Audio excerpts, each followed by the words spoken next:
What's up? Welcome back to another episode of Beyond Real Estate. Today I got a special guest, my big brother, mentor, Mr. Akin, Affrica. What's up? So with Beyond Real Estate, one of the things that make this podcast stand out is we out in the field. I didn't want to do a podcast where you got to, just sit around. That's kind of boring to me. So we out in the field at real properties. Today, I picked the property that we're at today. Her name, Big Mama.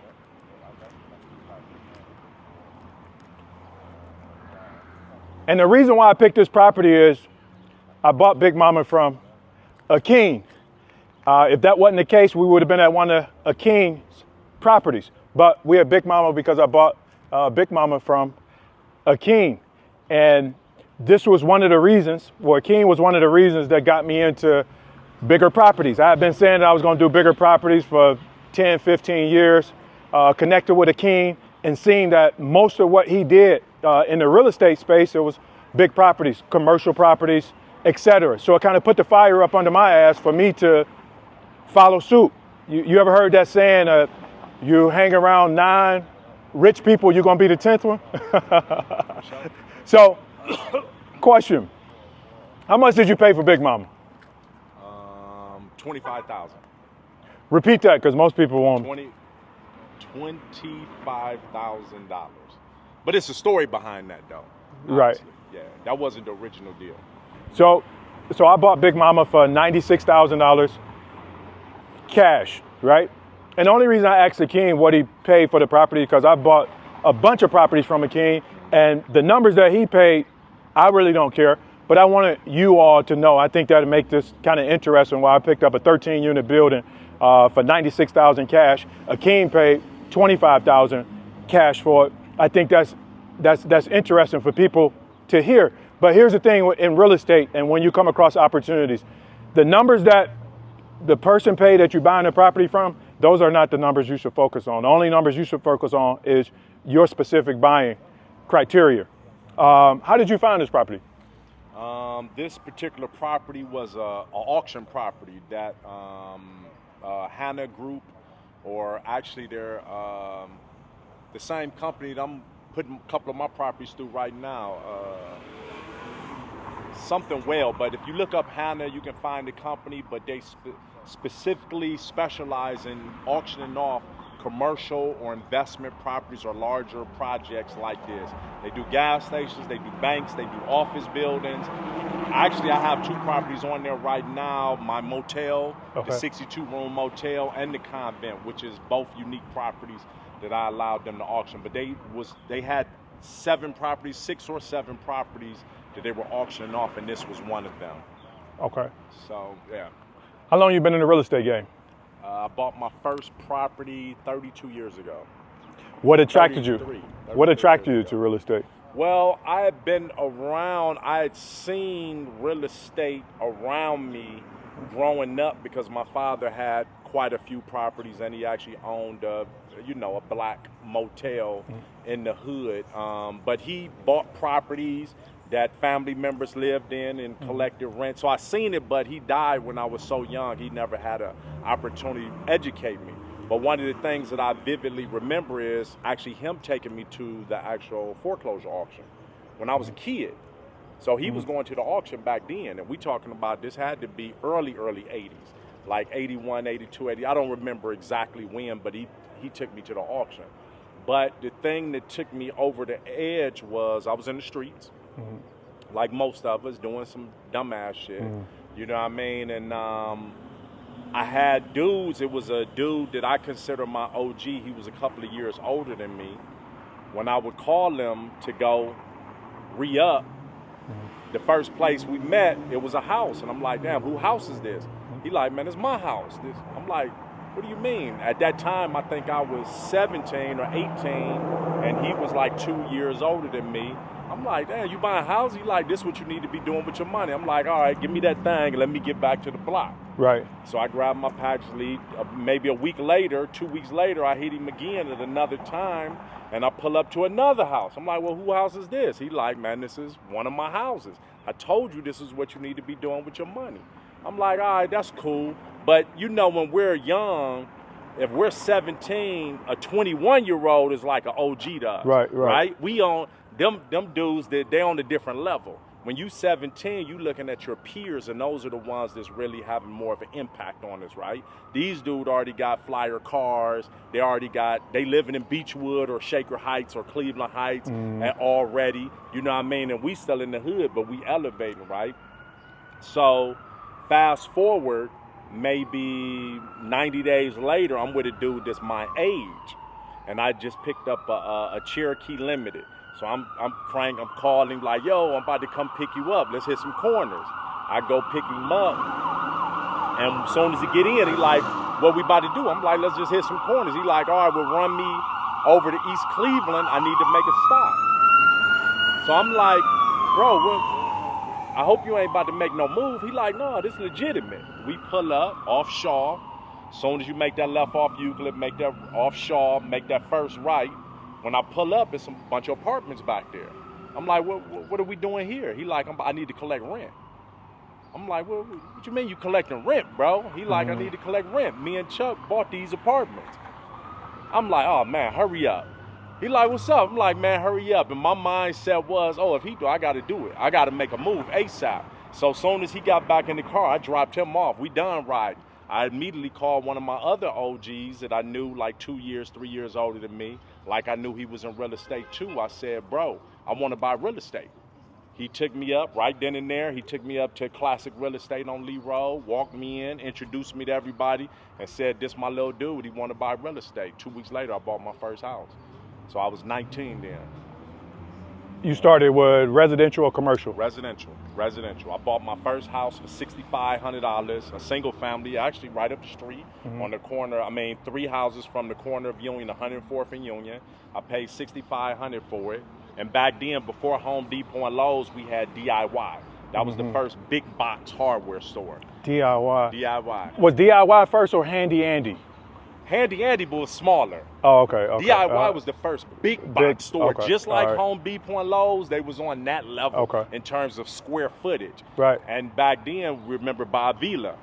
Yeah. Bob Vila used to come on Channel 43 every Saturdays. And, you know, like most men, we watch a little Bob Vila. Dudes that's into, you know, construction and different things. So I went and watched Bob Vila. And then found out at the end of Bob Villa's show, he said that he had VHS tapes available. So immediately I went and ordered them. I ordered every tape he got. Bob Villa does kitchens and baths. Bob Villa does wood floors. Bob Villa does hot water tanks and furnaces. I ordered his whole collection. And then when I got the VHS tapes, I started watching them. And then at the end, it said, these are the tools you need to do these jobs. I went to DIY. And every tool, I have my list, and every tool that it said buy, I bought it and filled up my cart. And I went to that house and started experimenting. So when I get stuck on something, I'll run back home, look at the VHS tape, then run back to the house and do the work. Because we couldn't do it on site. I couldn't bring a TV and the VCR over to the spot. Right. You know what I mean? So I started doing the work. And 4 months later, I rehabbed the house. I did 85% of the work. I sold the house. I put $7,500 in. I sold it for $65,000. So at the time when you was doing that project, you were still in the streets? I was still in the streets, but I wasn't focused on the streets anymore, but I was still in the streets for sure. How difficult was it for you to leave the streets and commit to real estate? What was that process? Very easy, very, very easy for me because for whatever reason, even though I grew up considered a street guy, I knew something else was in my spirit. So any excuse I looked for to get out of the streets and that easy exit plan, I took it. So most people from my neighborhood that grew up around me, they thought I was in the streets all the way up into my 30s. But the last time I seen it, talked about it, sold anything, I was 21 years old. I never touched it again. You know what I mean? I never sold anything again. I touched it. Right. That's another story, but I never sold anything again. Never. So I was done, but I still dressed the part. Right. I still run with the same dudes. I still kicked it at the clubs. I still drove some fly. I still wore the jewelry, but I was doing it all real estate. People just didn't know that. Got it. So what age were you when you bought your first restaurant? Like, how did you transition to where does the restaurants come into play at? So for me, the transition was similar. My mother is Angie's from Angie's Soul Food, so I grew up in that business. My mother opened her first restaurant in late 85, beginning of 86. So like most boys without a father, mother needed to try to keep them out of the street. She forced me to work in that restaurant during the summers when I wasn't in school and on the weekends when school was out. So I was there, you know what I mean, in the restaurant working. And when I would learn how to cook or go in the kitchen and hang with her, she'd kick me out and say, no, we don't need any more cooks in the kitchen. You need to learn the business. You need to go find me the cheapest bread and the cheapest milk. You know what I mean? Figure out, do my books where I can give them to the accountant. Make sure these girls ain't stealing from me. You know what I mean? So that was my focus. I remember her planting that seed, and I can't scramble eggs to this day. That's probably all I can do is scramble eggs and make a waffle, but I don't know how to cook. All I know is the business. So very, very early on, I was on the business, but I rebelled, right? Because in the summer, I had to be in the restaurant while my dudes was out kicking it. So I rebelled and ran away from the restaurant and vowed never to deal with it because I seen the struggle that my mother was going through, getting up at 5 o'clock in the morning and working till midnight and have to wake up and do it again. I didn't want any parts of that. So for me, it was the streets and real estate that I had already been in. Well, at that point, I wasn't exposed to the restaurant business, but I had the knowledge, right? It's like riding a bike once you win it. Later on, I actually finally decided to try my hand at the restaurant business after going in, coming back out, and just giving it a start. I say my mother's name, it blew up even more. She was at that point the queen of soul food in Cleveland. So I figured I can jump on that and take advantage of that opportunity and do something that she wasn't doing. So I opened up a restaurant, remember the Millennium nightclub? Yeah. So my first venture was opening up an Angie's late night at the Millennium on whatever nights they were open. So I would run the kitchen. So that was my first taste of the restaurant business. How many restaurants do you own to date? So I co-own 7. I'm opening up 2 more in the next 60 days and actually 3 more in the next, hopefully 60 to 90 days. So 10 total. So what is the estimated revenue of the restaurants that you have right now? What's the estimated annual revenue? We're going to do over 10 million this year for sure. All right. Well, the reason why I asked him that question because every time I talk about, the restaurant business, because of course I'm watching him, he tell me that it ain't worth it. So why do you tell me that it ain't worth it? I should just stick to real estate. It's funny. This is what I've learned. The great thing about life is constant growth, right? Especially individuals like ourselves. Right. We both can understand and admit that as much knowledge as we have, we don't have it all, right? Correct. And over these last 5 years, I've grown and started getting a different perspective on life. I changed 5 years ago. If you would have brought up the restaurant business, I would have been like, no, I'm getting out, F that, forget it. But now I've learned that I found my sweet spot. That's why when you ask me how many restaurants I own, I actually own more, but I don't consider myself the owner because I have operating partners. And those are the guys, those are my team members that actually run those businesses. Right. So it feels different. So now I'm starting to appreciate the restaurant business differently because I don't have to work in a restaurant. Got it. The last time I actually worked in a restaurant was about 6 years ago. So I appreciate that. And that's the key. So my perspective on the restaurant business is different. But I'm still going to convince you not to get in the restaurant business. Why?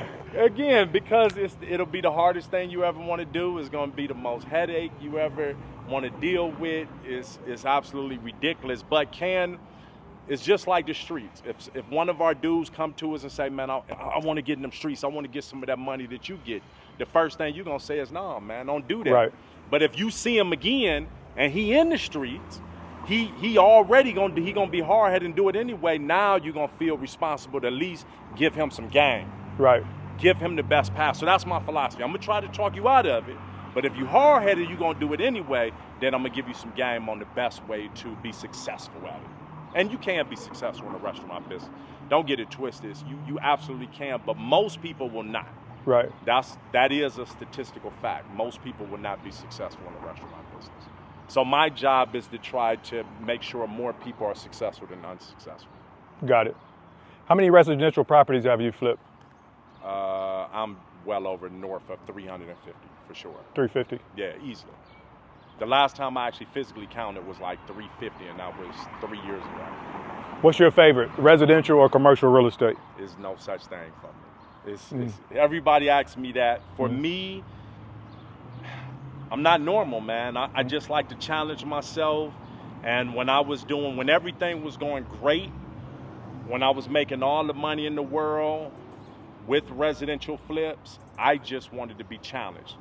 I went to an auction and noticed if it was 100 people in that room, 97 of them was bidding on residentials and only 3 was bidding on commercials, and that made me curious. I was curious from that. And I said, why? Damn, I kind of like that. So I wanted to be challenged and see what that was about and see if I can make it, because I'm one of them guys, you know, I feel like I'm a real hustler. Put me in any scenario and I'm going to come out eating. So I had money, I had time, I had knowledge and understanding. Worst case scenario, I swing the bat and miss. You know what I mean? I ain't falling into the gutter. So that was my goal. I went, took a look at it, and just so happened my very first commercial real estate venture, I quadrupled my money. My very first one, swinging the bat on commercial. Like, talk about that. Like, how did you find the deal? So, and to take it a step further, I tripped into it, right? So I was looking for a warehouse type space because I was doing so many residential properties. I had surplus materials left over, right? And that I want to use at other properties, so I needed to store it. So I was looking for a warehouse or some type of building just to store my surplus materials. So I went out looking. An auction was coming up, and I seen the building on 125th and Kinsman. At one point in time, it used to be a dentist's office 30 plus years ago. And just so happened it was right next door to a church. So I started doing some research on the property, and I seen that, you know, I actually was able to get in the property and see that it was, you know, 1,800, 1,900 square feet. It was just enough for me to put extra surplus flooring and vanities and toilets or whatever it was, paint or whatever in the building, right? So while I was doing research on the property, I found out that it had some connection to the church next door. So, but I didn't really know how to thoroughly investigate it from a legal standpoint to know the direct connection. I just knew it was some type of connection. Maybe it was the same owners at one point in time or whatever the case. So I went to the auction because it was last minute. I went to the auction that Monday. I was doing research that Thursday, Friday. I went to the auction that it might have been that Tuesday. Back then it was on Tuesdays, I believe. No, it was on Mondays. Back then it was on Mondays. I went to the auction that Monday and I bid it. I bought the property for $25,000. And when I left there, I went over to the city hall, went to the building of houses, started doing a little more research, and I found out that it was a little connection, more than I thought, with that property next door. So what I found out was the parcel that I was bidding on was the building I was looking at, but it had 6 other parcels connected to it. They were owned by the same property. As you know now, you know, back then we didn't have that game. Right. The parcel you buying is really just a parcel. I found out that was what they called the master parcel number. And the other parcels were sub parcels.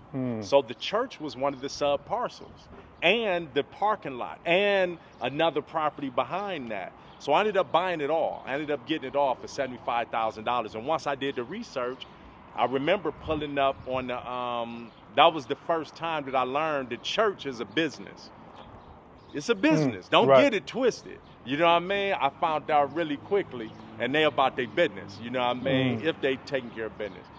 So when I pulled up on the pastor, he shunned me. He shook me. I'm like, excuse me, sir. I called him one day on a Saturday. He was down there doing, I pulled up, said, excuse me, could I talk to you about this building next door? He said, I don't know nothing about that building. I'm like, but y'all own this building. He said, that was old. I don't know anything about that. So to make a long story short, I found out that the tax bill was going to the previous pastor's house in Solon, but they kicked him out the church. Right. So they didn't know that the taxes was behind on the property. And they definitely didn't know the tax was behind on the whole property. So when I bought it, the first thing I was thinking, sell it back to them. Right. Just give me a couple dollars over what I paid for it. I paid 25, give me 35, give me 45. They played so hardball with me. They turned things real negative so quick. I'm like, man, I need to maximize my dough now. I'll rent y'all the church. You know what I mean? Once I finally was able to sit down and talk to some individuals. And then I started getting, you know, in Cleveland, how hard it is to get violations for your garbage can sitting out. When the last time an investor got a violation for their garbage can sitting out a couple hours or the next day? You never heard of that. Right. I started getting violations for that. I was in court on the regular. Came to find out the pastor's brother, which was the deacon or something, he was an inspector at City of Cleveland Building and Housing. So they gonna show me now. Right. They game plan is to put it to me and let me know who was in charge. So I went down there. Every time I would go down there, he had been in the courtroom. I paid a fine to keep it moving. Next week I got another fine. I would go down there. And one day we was leaving, the third time we was leaving out of court. I said, listen, man, if you want to keep playing this game, that's on you. But at the end of the day, y'all gonna lose. Because I'm gonna pay this $500 every time I walk in. But what y'all gonna end up paying? You know what I mean? So at the end of the day, I found out the church was a business. They decided they was oversized anyway. They wanted to downsize. So I made a deal with them. I gave them some free rent for 3 months. They moved to a smaller church, and I sold that one to another church. So I split the parcels. I split the building that I wanted separately from the church. I sold the church for $150,000, with put no work into it. While I was in the process of selling it, somebody came and stole the HVAC systems out. Obviously, I had insurance. I don't play around with my insurance. The insurance company cut me a check for $38,000 to replace them. The people that was buying it didn't want me to replace it. They didn't even know that they was there in the beginning. So that was, for them, that was part of the deal. So I pocketed the insurance money. I sold that, and then 3 months, maybe 2 months later, I sold the building I was gonna buy for myself for another $35,000. So I made almost $200 grand on a $25,000 investment. So that was my first deal. That was your first deal. And that was it. I was hooked. Right. So that was my, that was the thing, for sure. So just a rough estimate of the value of the assets that you own, commercial and residential real estate. I'm over 10, for sure. 10 what? Come on, man. 10 mil, easy. 10 mil, easy? Yeah, easy, for sure. Easy? Easy. You think you exaggerating a little bit? No, absolutely not. Absolutely. Well, my shit is public information, just Right. like in every city. Motherfuckers just put my company in. So just so we clear, because from my understanding and research on social media, when somebody say that they worth $1 million, they basically mean that they owe the bank $900,000 and they got maybe $100,000 cash. So No, when you that's say 10 million, you owe the bank 9 million and you got like $1 million. Man, we ain't gonna go in too much detail about my personal finance, because I'm gonna start getting calls again about loaning, borrowing money and shit. I ain't got time for that, but I will say this. I own well over 10 free and clear in real estate, and I own 2 properties that I owe for the bank, and it's a total of $230,000. That's what I owe the bank, and that's between 2 properties, $230-something thousand. Okay. What make you decide to go the all cash route versus just using all loans? Very simple, because I was doing loans at one point in time and I lost everything, like a lot of other investors, you know what I mean? I lost it all, and I didn't like that feeling. I didn't like that. When the bank came and took every fucking thing, I said I never, I didn't want to go through that again. Right. That emotional roller coaster, and being a man, you know what I mean? The way that I look at it, to be the dominion of my kingdom, for the bank to just snatch that from me, I didn't like that feeling. You know what I mean? So I preferred, and honestly, I got educated on this by reading the right books, that everybody think credit, but that's an American marketing system that was put into place. You know what I mean? Obviously for the credit card companies. Right. For this, the stock market. you know, to invest in these credit cards, and they only benefit by giving people credit. You know what I mean? Once I actually, because I never paid attention to that. When I bought my first house financed for $55,000, I didn't know when I was done paying for it, I'd have paid $200,000 if I just would have made my payments. I didn't know an amortization table is broke down that if you do a 30-year mortgage, I didn't know the first 12 years of that 30 years is 90% interest payments. So every payment you make is 90% interest. I didn't know that. Wow. Nobody educated me on that. They just said, here's your loan, here's your payment amount, and sign here. And I did. I followed directions. My parents didn't know shit about that, so they wasn't able to educate me on that. But that's the game, man. That amortization, the way that they do real estate is a hell of a game. It's a hell of a game. On the other side of it, I love it. But on the negative side of it, it's some hell of a game, and people just got to be knowledgeable. And I learned later that you can turn a 30-year mortgage into 17 years by just making one extra payment towards your principal a year. Most people don't know that, but it's life-changing. Right. It's literally life-changing. And you can turn a 30-year mortgage into 9 years by making 2 extra payments towards your principal. That's some hell of a shit. Yeah, I didn't know that. They don't. Why they don't teach that in the schools? Yeah, that wouldn't make sense. They need you to continue to work for them and their kids. Exactly. Yeah. To put their kids through school. Right. So for me, that was the reason why I chose to walk a different path in terms of cash compared to credit. I just wanted to live within my means. Right. And I wanted to always keep myself in check. Because it's easy. I mean, this is a fact. And, you know, it's a consumer mindset. As a business owner, I understand that when a customer comes in and uses their credit card, I understand most likely they're going to spend 25 to 30% more than somebody that's coming in and using cash. That's a fact. When somebody go to the mall and they going with a credit card, they're going to spend 30 to 40% more with their credit card than they would if they had cash in their pocket. It's a different feeling. Right. It doesn't even feel real. It doesn't even feel like a real exchange. So as a business owner and as a producer, I actually appreciate it and I understand it and I love it. But on the other end, when I like to spend mine, I want to be in control. I want to manage it. I want to always make sure that I'm living within my means. I don't want to be the guy to claim he's a millionaire, but he owe 1.1 to the bank. He might have $1 million in the bank, but you owe 1.1. How are you a millionaire? Right. You ain't a millionaire. I hate when I hear people that. How many people on social media that say they own 10 million, 12 million, 13 million worth of real estate? How when you own the bank 10 million? How do you own 12 million worth of real estate? That don't make any sense. But that's the world we live in now. Anybody can claim anything on social media and tell you half a story. That's the world we live in. So if you was just getting started in real estate and you had $100,000 cash, what real estate strategy would you pick? Buy and sell, flip, period, nothing else. Buying and selling. Whether it's you or partnering with someone with some type of experience, buying and selling. Buying and selling is not for everybody, right? Right. It's definitely not for everybody. So that's how I would play it. So you ever hear the stories on social media when they talk about how the wealthy got wealthy with, you know, owning properties and collecting rent? Of course. Of course. It's bullshit. Right. It's all bullshit. It makes no sense. I remember just recently, I remember us talking about it.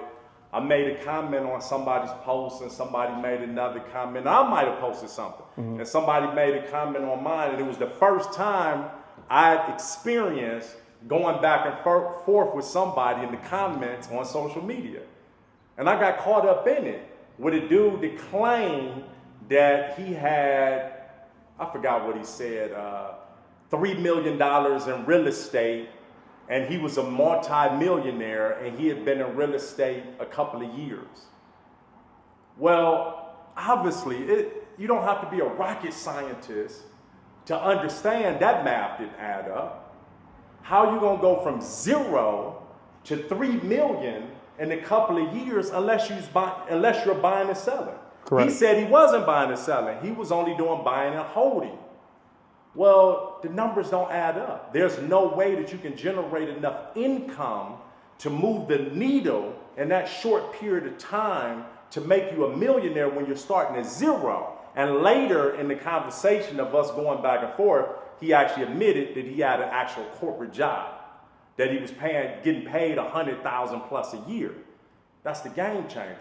The only way someone can get wealthy or rich, however you want to look at it, from real estate organically is buying and selling. If you start at zero, how can you possibly go buy one property, collect the rent from it, to buy another property in less than a year?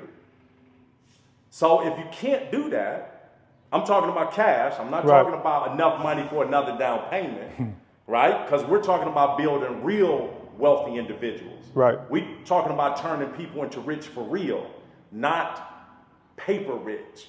We're talking about turning them into rich. So the only way you can do that, if you go buy one property and you take all the money, all the profits for 1 or 2 years, and you're able to take that money and buy a second property. Okay. It's going to take you 20 years to get 20 properties. They become rich. You need a minimum of 20. That's minimum. Most people need 30. In this market, if we talk about other markets, we're talking about in Cleveland. That you can buy decent single family, right, for $65,000, $75,000 and collect $1,000 a month. You can still find that in certain parts of the city, right? But if you go to a different market, Atlanta, forget about it, because a single family house down there where you're collecting $2,000 a month is $200,000 now, period. LA is $500,000 and you might collect $3,000 a month. New York, that ain't even in the conversation. Detroit is the only real other major metropolitan city that's close to our landscape when it comes to real estate. But even still, you can't become a millionaire starting from zero organically doing buy and holds. It's impossible. Why do you think people argue that fact and they want to travel that path? Even people even people that don't even have an understanding of real estate, they argue up and down because they mentor or coach, told them to buy and hold. Why do you? The problem. Because that person that they're following on social media pull up with the pretty Rolls Royce and the shiny Mercedes and the sparkly Rolex or the Louis bag or whatever, and they're saying, hey, I got this through the Bird method. Right. Or I got this through buying and holding. Show the receipts. Show the fucking receipts. But they're not telling you that majority of their money is coming from you by getting in their master class, or that they're a real estate agent, that they knocking down properties, or their parents cut them a check, or somebody else helped. They're getting some type of other income from somewhere. The system is we can argue this. It ain't even an argument. Right. Wealthy people that's in real estate, majority of them didn't get wealthy from real estate. You make your money somewhere else. You take that money and you put it in real estate to keep your wealth. You keep your wealth. That's how you do it. That's how the Rockefellers did it. That's how the Vanderbilts did it. For so long, they made their money from the railroads and shipping and distribution and oil. And they took that money and invested in real estate because that's the most stable investment over the last 400 years in the United States of America. So you like to flip. Mm-hmm.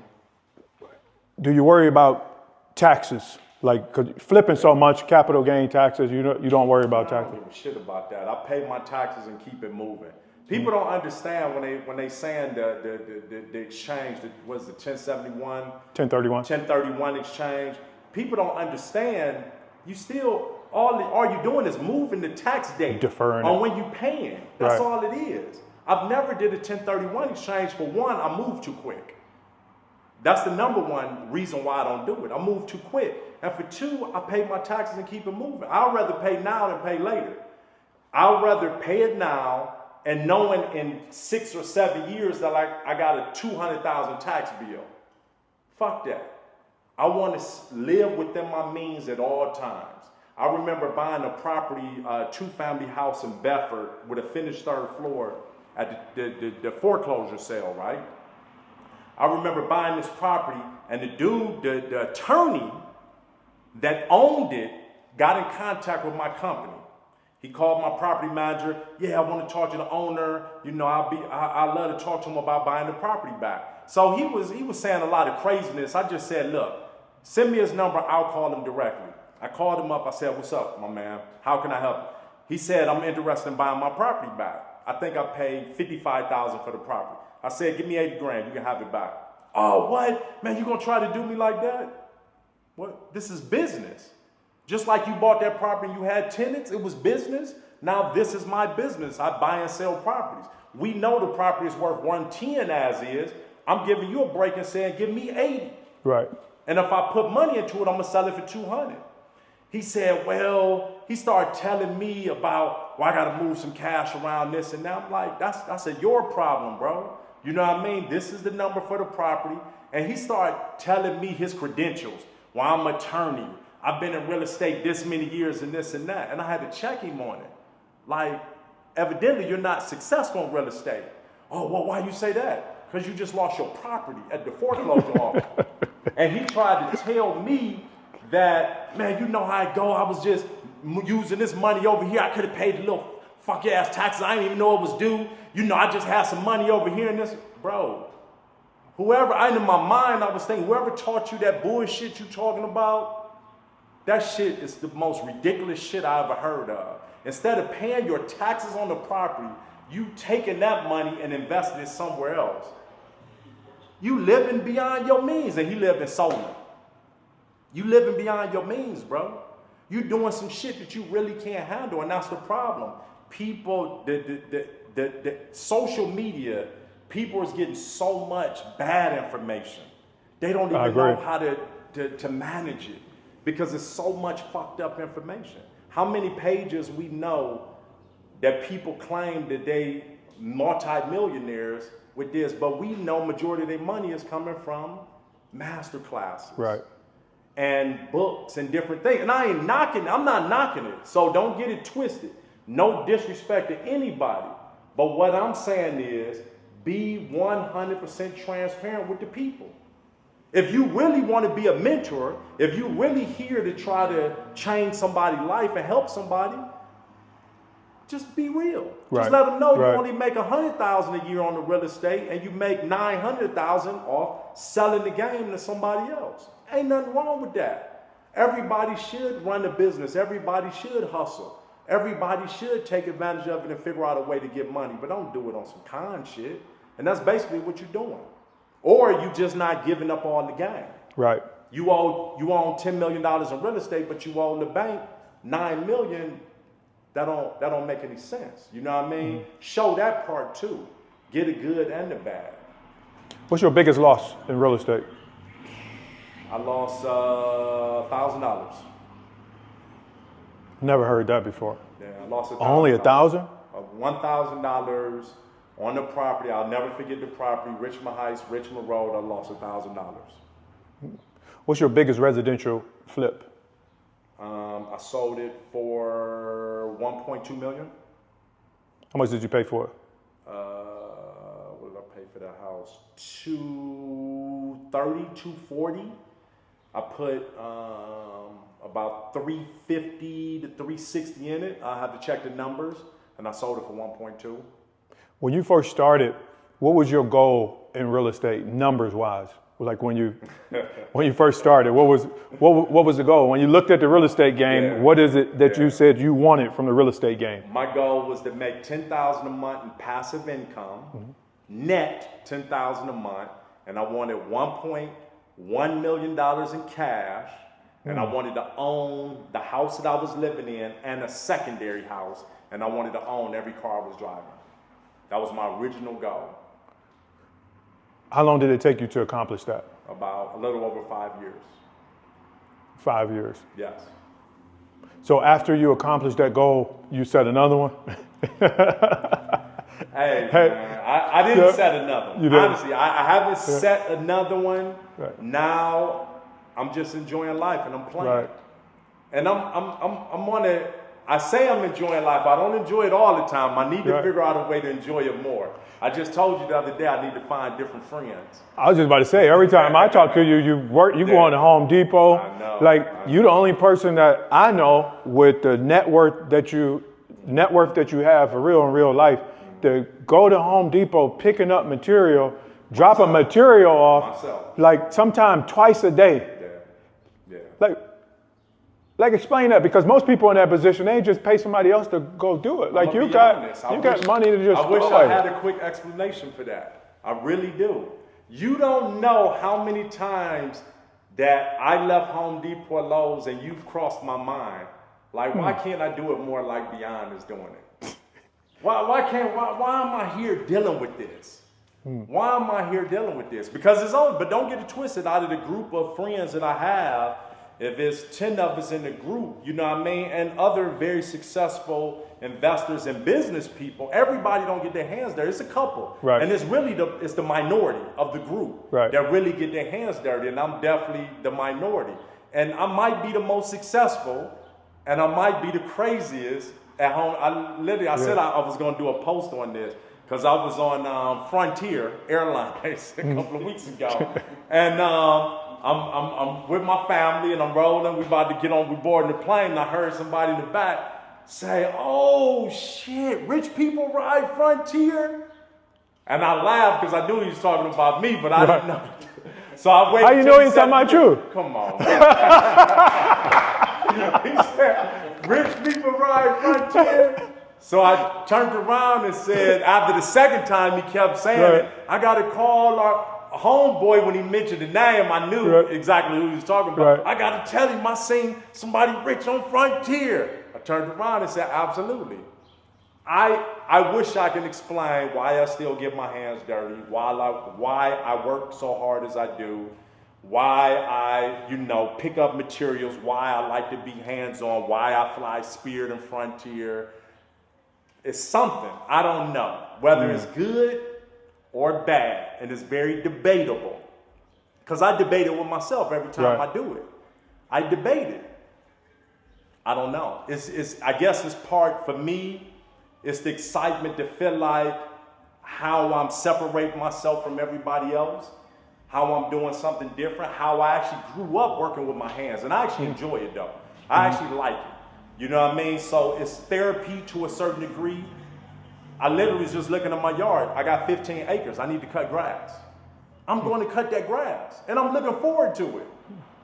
Why? I don't fucking know. I don't know. I don't know. I need to probably go sit down on the spot. I need to figure it out. But listen, everybody got some issues in their life. I agree. And those are my issues. And they could be worse. That's how I justify it. It could be worse. So, so you one of the people that, like, you a car guy for real. Yes. I remember you saying that you was a car guy, but I didn't know to what extent. And I heard somebody else say that you was a car guy. At the time, like, we wasn't cool, and I only seen one car, and I'm thinking like, that a car guy, one car don't mean that you a car guy, no matter how expensive the car is. And then when I got to know you, I seen that, he a car guy, like a real, like a real car guy with expensive cars that are paid for. So you the first person that I met, that I know personally, like a friend personally, that got multiple machines, high end, paid for. I know a bunch of people with 10 car notes, but paid for. So that was inspiring to me, because I think we kind of look at cash the same, whether it's buying properties cash, whether it's buying cars cash. So it was like the connection was perfect for me, because it was like, okay, now I got the fire up under my ass to continue down this trail that lines up perfect with me. Yeah. Like, I don't want to get a loan from the bank. I didn't like how it felt when I lost all my properties. Yeah. And I felt like I wanted to quit real estate, but it wasn't real estate. And I got to a place where I don't have to do it the way that they say that you're supposed to do it, and everybody do this, and all the rich people, because I didn't even do no homework or do no math. I just heard like, yeah, all the rich people do this. This how they got wealthy. Yeah. You got to use other people's money. It don't make no sense. Then once I started, I'm like, hold up. Life is not a one size fit all. If it was a one size fit all, we all eat the same food, wear the same clothes, drive the same cars. Yeah. I'm like, that don't feel good to me. Yeah. So I'm going to do something different. So back to the cars, with the vehicles cash, what is that like to go to the dealership, like when you bought the Lamborghini something? What is it? SV. SV. Aventador, SV. How much was it? I paid $510 for it. 510,000. But when you went to the car dealership to get that car, you bought another car at the I same didn't time. go buy that car. I went to go buy the other car. I went to go buy the other car. Okay. And you gotta remember, I gotta travel with better friends because I didn't have good friends. So what happened? I was looking for the Bentley Flying Spur. Right. I found one in Chicago. They had one. I went to go put my eyes on it and buy it Right. if everything was right. And while I was there, when I walked in the showroom, I seen my dream car. Right. And that was my dream car that I made. That was the top of the top for me. Okay. Most people, Rolls Royce and all that, I had them, and that really, honestly, was never a goal car for me. But once I got introduced to the Bentley, I was always more of a Bentley guy than a Rolls Royce. But for whatever reason, I ended up buying 3 Rolls Royces. Okay. But I went to go buy the Bentley, and when I walked in, I seen my dream car sitting over there, Lamborghini Aventador SV. Okay.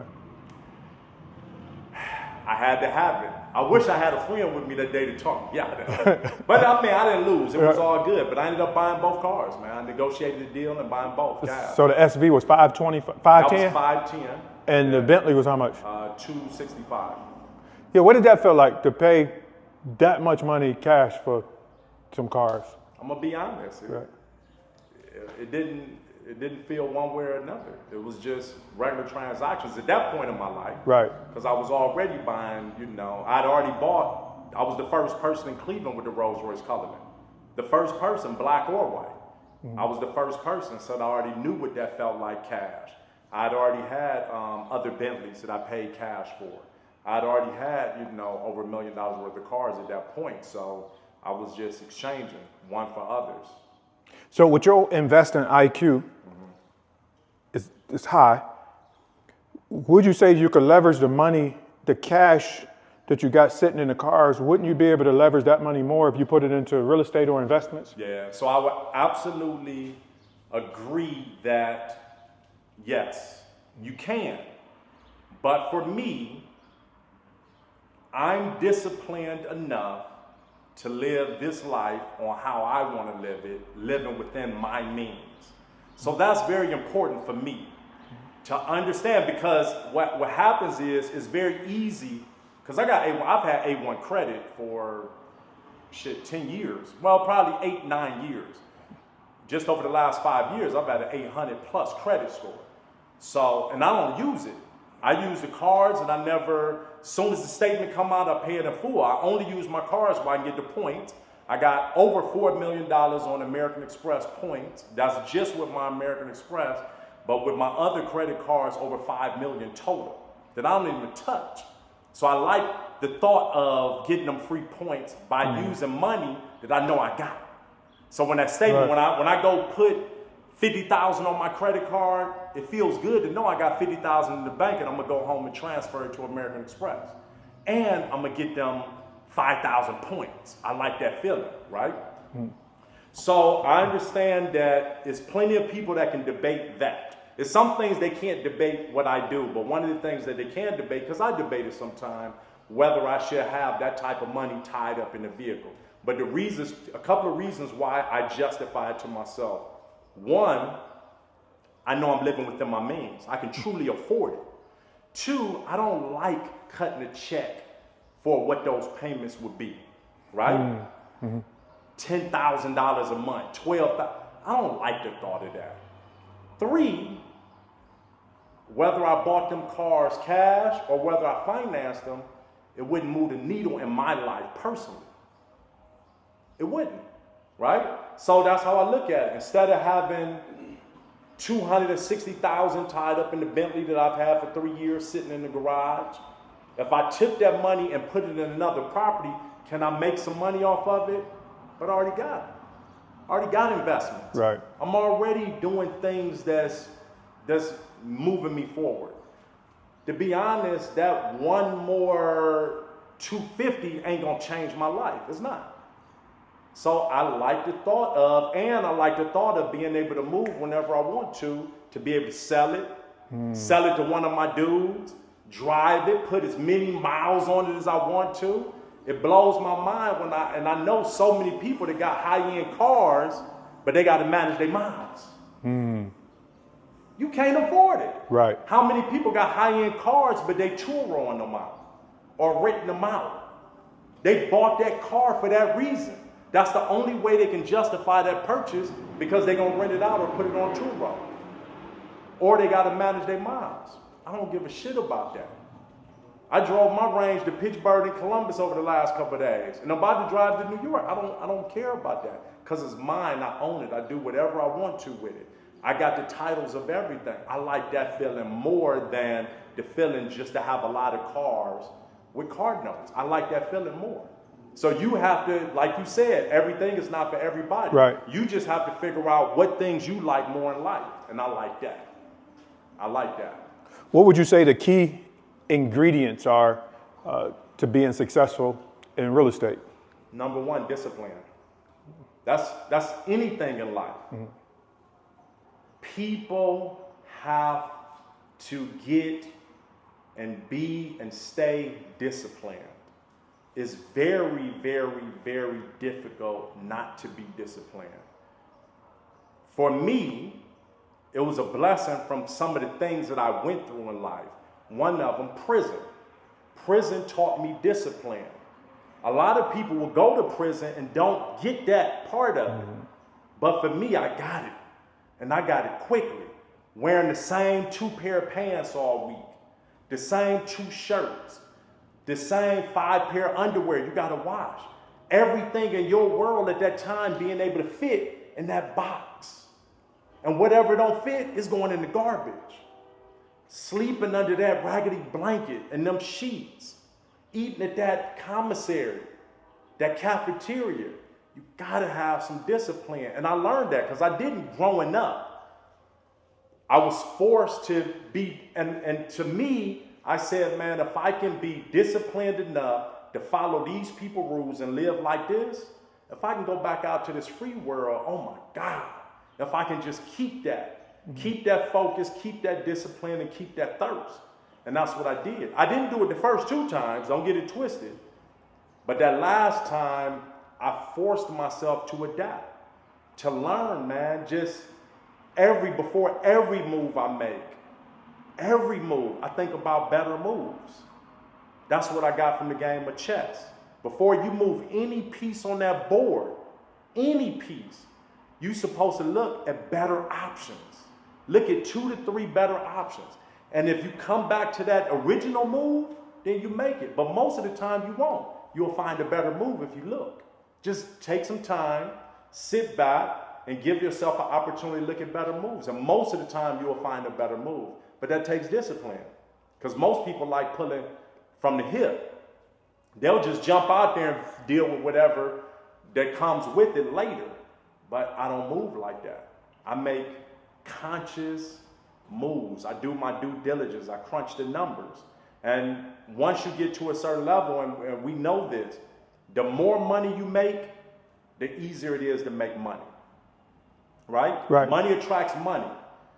The more successful I became, it became easier for me to make the moves. But keeping the same discipline I had when I didn't have no money, imagine. That's why I'm able to run circles around so many people. It's an absolute shame that I did 14 and a half years in prison, and I've ran circles around dudes that's never been to prison. Never. They should be ashamed of themselves that I came out here and ran circles with no head start, behind the line. So it bugs me out because I give, as you know, we give people knowledge and understanding. They still won't listen, right? Right. They'll listen to the things that they agree with and the things that they don't agree with. That shit is frustrating. I'm here as an example. I'm the most transparent person that you will ever meet on my level. I've never met somebody on my level as transparent as I am with anybody and everybody. You know what I mean? But I do it for a reason, to help somebody. Take the lessons I've learned, take my knowledge and change your life. 9th grade education, any other education past that I got in prison. Educating myself, reading the right books. You know what I mean? And learning from my mistakes and adapting. So this shit ain't hard, man. This shit ain't hard. What's your morning routine? And the reason I asked that, because a lot of people think that success is connected to a morning routine. And so that's why I asked. It's absolutely not. And listen, what's the most famous quote? The early bird catches the worm. Right. I hear it, I understand it, but it's never ever been a part of my life. I wake up, now don't get it twisted, when I was on my hustle, when I was on my grind, before I reached a certain level of success, I got up when it was necessary. Whenever I needed to get up. Whenever I set the alarm clock, I needed to get up. But my goal was freedom. That was my first goal. True freedom.